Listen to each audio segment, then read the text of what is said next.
परळी गुन्हेगारीचा अड्डा, वर्षभरात आढळले तब्बल 109 मृतदेह, महाराष्ट्रात खळबळ उडवून देणारी आकडेवारी.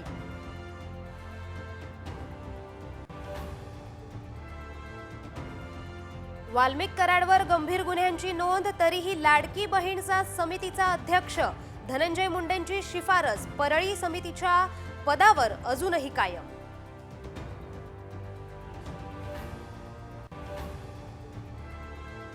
सरपंच संतोष देशमुख हत्या प्रकरणाला 1 महिना पूर्ण. आतापर्यंत 6 जणांना बेड्या, तर कृष्णा आंधळे अजूनही फरार. हत्येच्या निषेधार्थ आज राज्यभरातल्या ग्रामपंचायतीत काम बंद आंदोलन. उपमुख्यमंत्री अजित पवारांनी घेतली अमित शहांची भेट. सरपंच हत्या प्रकरणासह पालकमंत्री पदावर चर्चा, सूत्रांची माहिती.